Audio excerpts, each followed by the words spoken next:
Hi friends, இப்போது சாயந்தரம் evening ஒரு 6 o'clock வந்து திருநீலகண்டேஸ்வரர் கோவிலுக்கு போயிட்டு வந்தோம். இந்த திருநீலகண்டேஸ்வரர் கோவிலை பாருங்களேன், அலங்காரம்லாம் எவ்வளோ பயங்கரமாக அழகாக பண்ணியிருக்காங்கன்னு. இந்த திருநீலகண்ட நாயனாரோட கதையை நான் உங்களுக்கு சொல்கிறேன் பாருங்களேன். எனக்கு ரொம்ப பிடிக்கும் அவங்களோட ஸ்டோரி. எப்படின்னா, உண்மையில ஹஸ்பண்ட் ஒய்ஃப் எந்த தான் வாழ்க்கையில் பிரச்சனை இருக்கட்டுமேங்க, அவங்க 2 பேர் சில விஷயங்களை வெளியே சொன்னதும் கிடையாது, விட்டு கொடுத்து வாழ்ந்திருக்காங்க. வாங்க உங்கள் ஸ்டோரி நான் உங்களுக்கு சொல்கிறேன் பாருங்களேன். இந்த திருநீலகண்ட நாயனார் வந்து 63 நாயன்மார்களில் ஒருத்தருங்க. இவர் வந்து குயவருடைய வம்சத்தை சேர்ந்தவர். இவர் முதல்ல வந்து மண்பானைகள் செய்கிறாங்கல்ல, திருவோடு செய்வார். திருவோடு செய்கிறப்போ முதல் திருவோடை வந்து யாரோ சிவனடியாருக்கு கொடுத்துருவார், நம்ம காசு வாங்க மாட்டார். அப்படி இவரோட வாழ்க்கைகள் போயிட்டு இருந்தது. இவருக்கு ஒரு கல்யாணம் பண்ணி வைக்கிறாங்க. நல்லபடியாக வாழ்ந்துக்கிட்டு இருக்காங்க ஹஸ்பண்ட் ஒய்ஃப் 2 பேரும். ஆனால் இவருக்கு வந்து ஒரு பெண் மீது ஆசை வந்துடுது. பெண் மீது ஆசை வந்ததும் அவங்க ஒய்ஃபுக்கு தெரிஞ்சிருது. அப்போ கோவம் வந்துடும்ல, யாருக்காக இருந்தாலும் தன் ஹஸ்பண்ட் தன்னை விட்டு அடுத்தவங்கள வந்து விரும்புகிறாங்கன்னு தெரிஞ்சால் ஒரு கோவம் வரும்ல.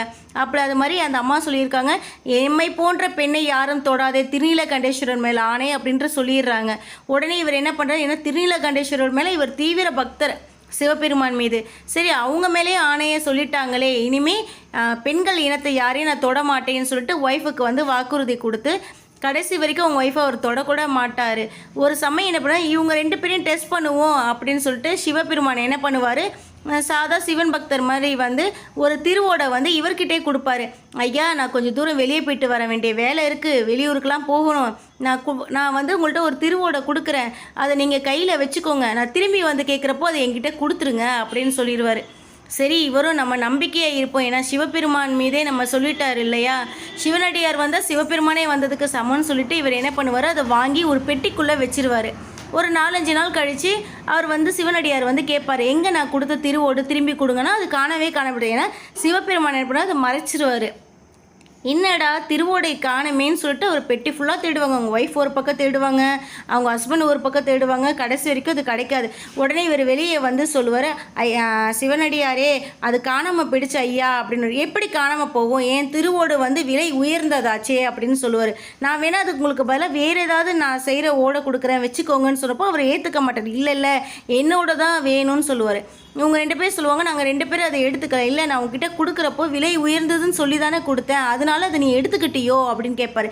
இல்லை, நான் எடுத்துக்கலை, அது காணாமல் போயிடுச்சின்னு சொல்லுவாங்க. ஆனால் அவர் இந்த சிவனடியார் என்ன பண்ண நம்பவே மாட்டார். கடைசியில் இவங்க 2 பேரையும் ஒரு பஞ்சாயத்து மாதிரி வச்சு ஊர் தலைவர்கள்லாம் கூப்பிட்டு கேட்பாங்க, என்ன இது மாதிரி திருநீலகண்ட நாயனார் வந்து திருடிட்டாங்க அப்படின்னு சொல்லிட்டு கம்ப்ளைண்ட் பண்ணுறாங்களேன்ற மாதிரி உங்களுக்கு வந்து ஒரு கொஸ்டின் ஒன்று வைப்பாங்க. பஞ்சாயத்து வைக்கிறப்போ இவர் இல்லவே இல்லைன்னு. அப்போ சிவபெருமான் என்ன பண்ணுவாருன்னா இவங்கள சோதிச்சு பார்ப்பார்.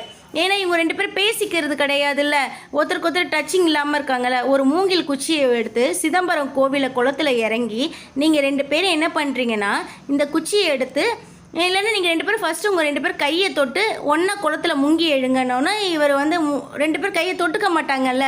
இல்லை, முடியாதுன்னு. ஏன் அப்படின்னு கேட்குறப்போ இவங்க லைஃப்பில் நடந்த விஷயத்த அப்போ தான் சொல்லுவாங்க. இந்த மாதிரி நாங்கள் வந்து திருநீலகண்டேஸ்வரர் வேறு ஆணையாக எந்த பெண்ணையும் தொட மாட்டேன்னு சொல்லி சத்தியம் பண்ணியிருக்கேன், அதனால தான் நான் வந்து தொடுறது இல்லை அப்படின்னு முடிவு பண்ணிட்டாங்கல்ல. அதனால என்ன பண்ண, சரி இந்த குச்சியை கொடுத்து 2 பேரும் வந்து தண்ணியில் முழுகிட்டு வாங்க அப்படின்னு சொல்லுவார். 2 பேரும் வந்து தண்ணியில் முழுகி வந்தோடனே அவங்க செய்த பாவங்களும் போயிடும், அவங்க இளமைக்கு திரும்பிடுவாங்க. இனிமேல் நீங்கள் 2 பேரும் பழைய சொல்லாமல்